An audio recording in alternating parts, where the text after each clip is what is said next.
The rain pounded against the windows like angry fists as Emma stood in the doorway of Michael's home, her hand frozen on the doorknob. Lightning illuminated her face for a brief moment, revealing eyes filled with 5 years of unspoken longing. The storm outside was nothing compared to the tempest raging in their hearts. "Please," Michael whispered, his voice breaking with emotion. "If you stay tonight, I might lose the strength I've been holding for years." Their eyes met across the shadowy entryway, electricity crackling between them that had nothing to do with the storm. 5 years of restraint, of denial, of putting his daughter first. All of it balanced on a knife's edge in this single, breathless moment. But if you're feeling the intensity of this emotional journey, please hit that like button and subscribe to our channel for more heartfelt stories that explore the depths of love, loss, and second chances. Your support means everything to us. Michael Bennett had been living half a life for exactly 5 years, 3 months, and 22 days. The night his wife Amara's car had been hit by a drunk driver, leaving him a widower hour at 34 and their daughter Lily motherless at just 4 years old. He remembered the hospital's antiseptic smell. The doctors practiced sympathy, the way his knees had buckled when they told him she was gone. "Where's Mama?" Lily had asked that night, her tiny voice piercing the fog of his grief. "When is she coming to tuck me in? How do you tell a 4-year-old that Mama is never coming back? That the goodnight kisses, the butterfly hugs, the way she sang made-up songs during bath time?" All of it was gone forever that night, holding his daughter's small body against his chest as she finally fell asleep.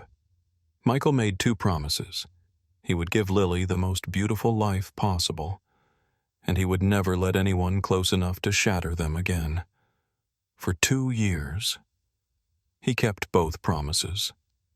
He learned to braid hair by watching YouTube tutorials. He mastered the art of heart-shaped pancakes and monster-free bedtime checks. He built a successful architectural firm that allowed him to work primarily from home, arranging client meetings during Lily's preschool hours.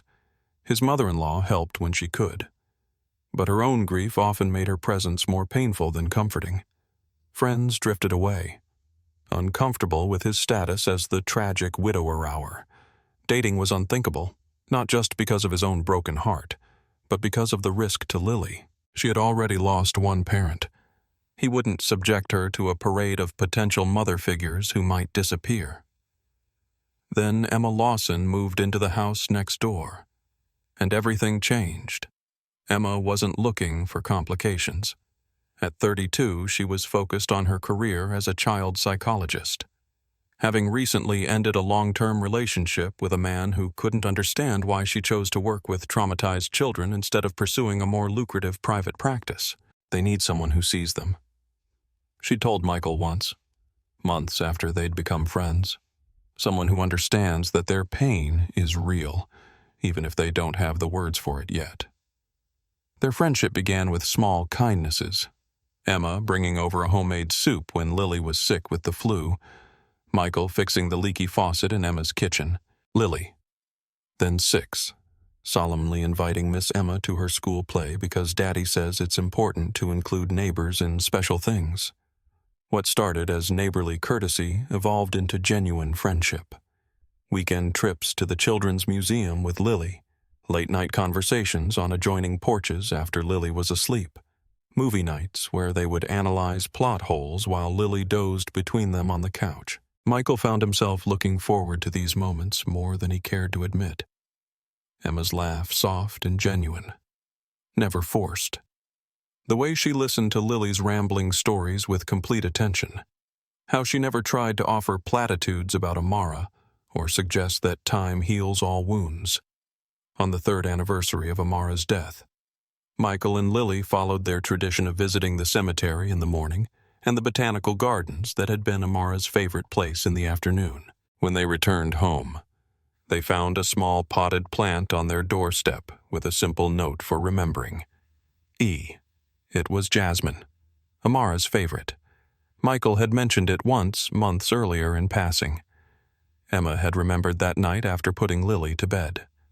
Michael found himself on Emma's porch, the potted jasmine in his hands, something cracking open inside his chest.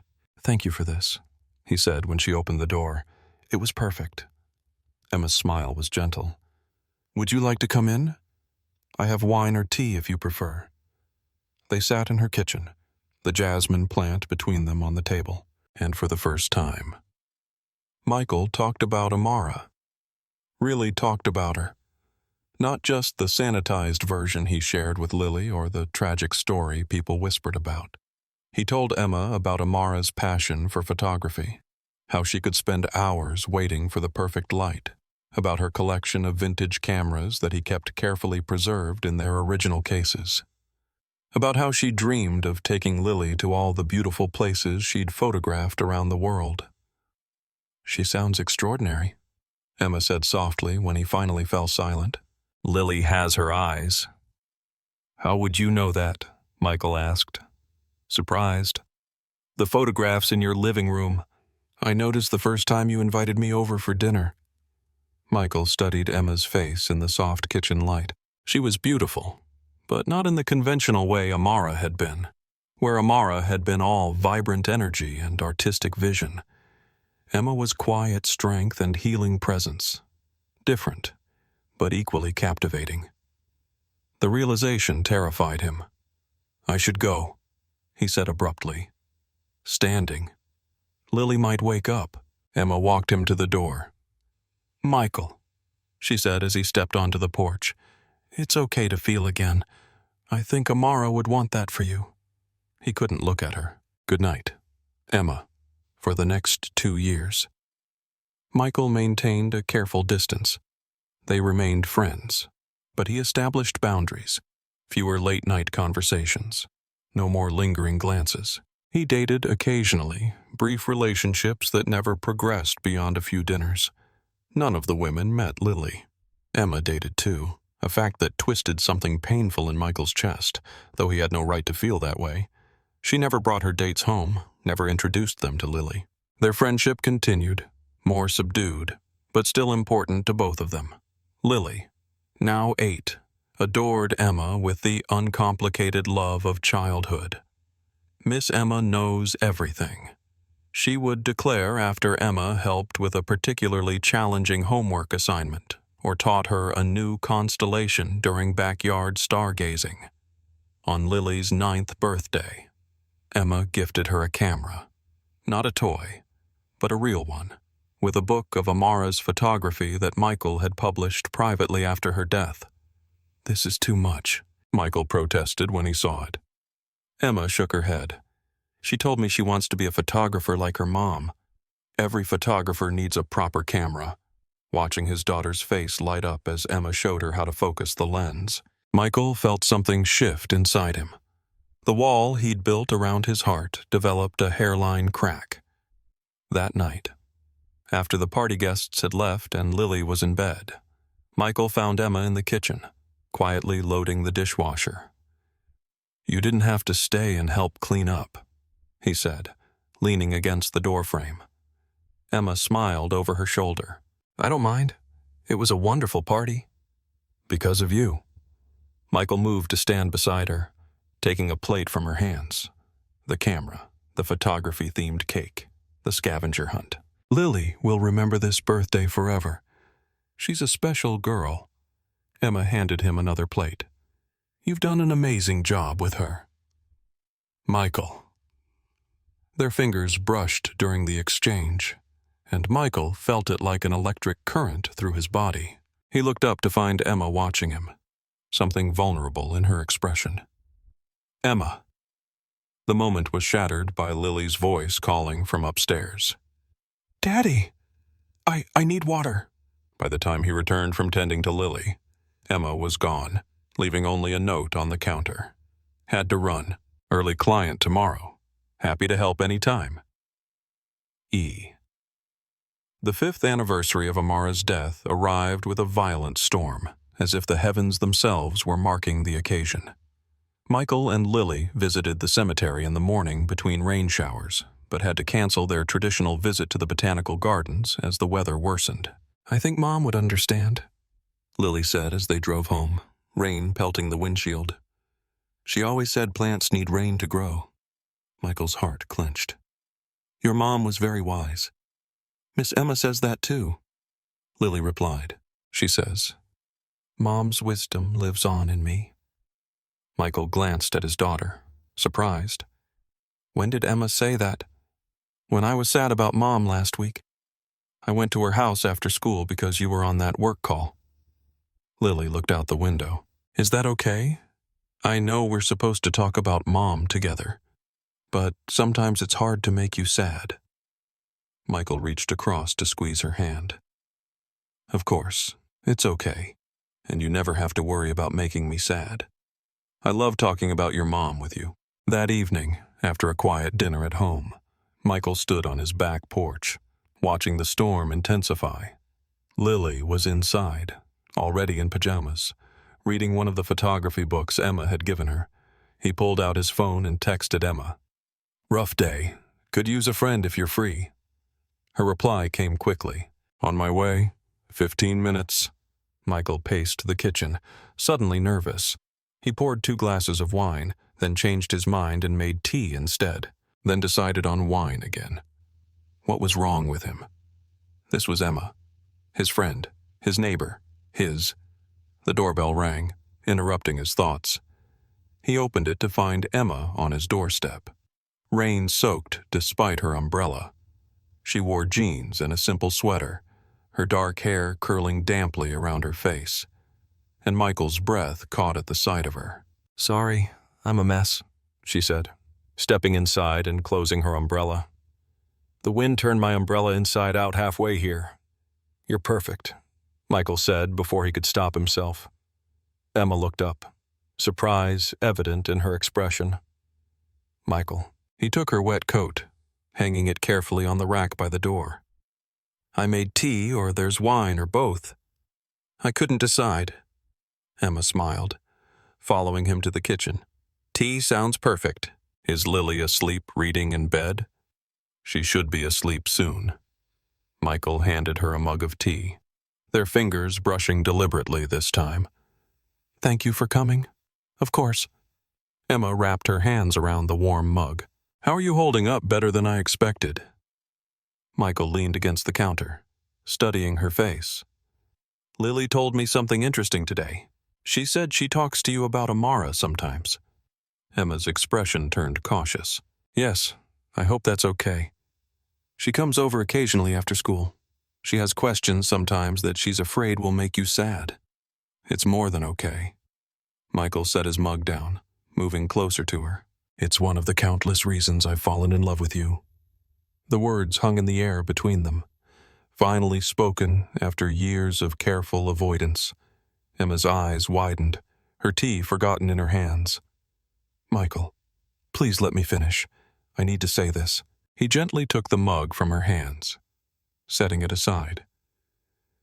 "After Amara died, I built walls around my heart, for Lily's protection. I told myself. But really, it was for my own.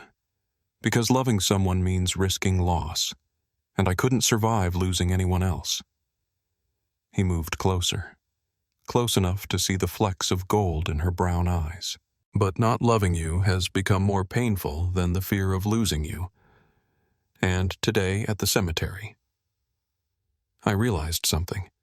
Amara would be so angry with me for using her memory as an excuse to deny myself happiness." Emma's eyes filled with tears. "Are you sure about this? Because if this is just about today, the anniversary, emotional vulnerability—" "It's not," Michael interrupted. "It's about every day for the past 5 years. Every time you made Lily laugh, every time you remembered something small I mentioned months ago, every time you understood exactly what I needed without me having to say it." He reached for her hands, holding them between his own. "I love you, Emma Lawson. I've been fighting it for years, and I'm tired of fighting." Emma's tears spilled over. I love you, too. I have for so long. But I never thought. The rest of her sentence was lost as Michael closed the distance between them, his lips finding hers in a kiss that felt like coming home after a long, cold journey. Her arms wound around his neck as she pressed closer, years of restrained longing finally finding expression. When they broke apart, both breathless, Michael rested his forehead against hers. "Stay," he whispered. "Not just tonight. Stay in our lives. Be part of our family. What about Lily?" Emma asked, concern evident in her voice. "This would change everything for her. We'll talk to her together," Michael promised. "Tomorrow morning. Well, explain everything. Make sure she understands this doesn't change how much we both love her or how much Amara will always be her mother." Emma nodded, but uncertainty lingered in her eyes. "Are you sure we shouldn't wait? Tell her when some time has passed, when we're certain. I've never been more certain of anything in my life," Michael said firmly. "But if you want to wait to tell her, we can."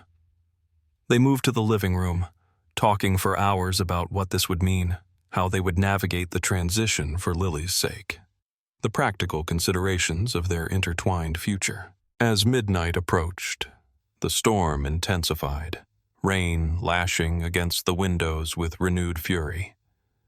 "I should go," Emma said reluctantly, glancing at the darkening sky. "It's getting worse out there." Michael tightened his hold on her hand. "Stay," he said again, but this time with different meaning. The air between them charged with possibility. Emma's eyes searched his. "Are you sure? I've never been more sure of anything." He brushed a strand of hair from her face. "But I need you to know if you stay tonight. Everything changes. I've been holding myself back for years, and I don't think I have the strength to do it anymore." Lightning flashed, briefly, illuminating the vulnerability in his expression. Emma reached up to touch his face, her palm warm against his cheek. Then, "Stop holding back," she whispered. "I'm not going anywhere." As the storm raged outside, they found shelter in each other's arms, 5 years of longing, finally finding release, in the darkness of his bedroom, a space that had known only loneliness for so long. Michael rediscovered what it meant to be truly seen, truly known, truly loved. They fell asleep, tangled together, the storm eventually subsiding to a gentle rain that lulled them into deeper slumber.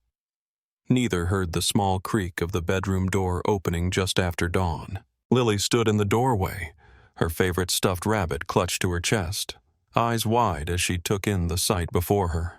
Her father and Miss Emma asleep in each other's arms. Emma's head rested on Michael's chest, his arm wrapped protectively around her shoulders, their hands intertwined even in sleep. For a moment, Lily stood frozen, a kaleidoscope of emotions crossing her young face. Confusion, hurt, betrayal. Then she backed away silently, closing the door with exquisite care. In her room, Lily moved with quiet determination. She pulled her backpack from the closet and stuffed it with essentials. Her rabbit, the camera Emma had given her, the photo album of her mother, a change of clothes from her piggy bank. She took the $20 she'd been saving for a new art set. She scribbled a note in her childish handwriting. "Gone to Grandma's. Don't look for me," placing it on her pillow. She slipped out of her room, down the stairs, and out the front door into the rain-washed morning. Michael woke to sunlight streaming through the windows and the warm weight of Emma beside him. For a moment, he simply savored the sensation, the brightness of it. Then reality intruded. Lily would be waking soon if she wasn't already up. "Emma," he whispered, gently, shaking her awake. "It's morning." Emma's eyes fluttered open, confusion giving way to remembrance and then alarm. "Lily." "I'll check on her," Michael said, pressing a quick kiss to her forehead. "Stay here. I'll bring her in when I've explained things." He pulled on sweatpants and a t-shirt before padding down the hall to Lily's room. He knocked softly, then opened the door when there was no response. The empty bed and the note on the pillow sent ice through his veins. Michael's heart stopped when he found Lily's note. "Gone to Grandma's." "Don't look for me! Emma!" he shouted, panic rising in his throat. "Li's gone!" They frantically called his mother-in-law, but Lily hadn't arrived. Rain had started again, making Michael's fear even more acute as they began searching the neighborhood. "This is my fault," Emma whispered, tears streaming down her face. "We should have waited, should have talked to her first." Michael couldn't respond, his mind racing with terrible possibilities. Where would a 9-year-old go on a rainy morning? Then it hit him. The botanical gardens. Amara's favorite place. They drove their intense silence, the 15-minute journey feeling like hours. The gardens were just opening when they arrived, and the attendant confirmed seeing a little girl enter alone. They found Lily sitting on a bench near the jasmine collection, soaked and shivering, clutching her mother's photo album to her chest. Lily. Michael rushed to her, dropping to his knees. "We've been so worried." "You lied to me," Lily said, her voice small but accusatory. "You said no one could replace Mom, but now you and Miss Emma are." She couldn't finish, tears overtaking her. Emma hung back, giving them space, her own heart breaking. "Sweetheart," Michael said gently, "no one is replacing your mom ever. Emma and I care about each other, but that doesn't change how much we both loved your mother." "Then why didn't you tell me?" Lily demanded. Why was it a secret? Michael sighed, realizing his mistake. "Because I was afraid you wouldn't understand, afraid of changing things. I was wrong not to talk to you first, and I'm so sorry." Emma cautiously approached, kneeling beside them. "Lily, I would never try to take your mother's place. She will always be your mom, and you will always be her daughter. Nothing can change that. But things will be different," Lily said, her voice small. "Yes," Michael admitted, "some things will change. But not how much I love you. Not how much we both miss your mom. And not how much we talk about her and remember her."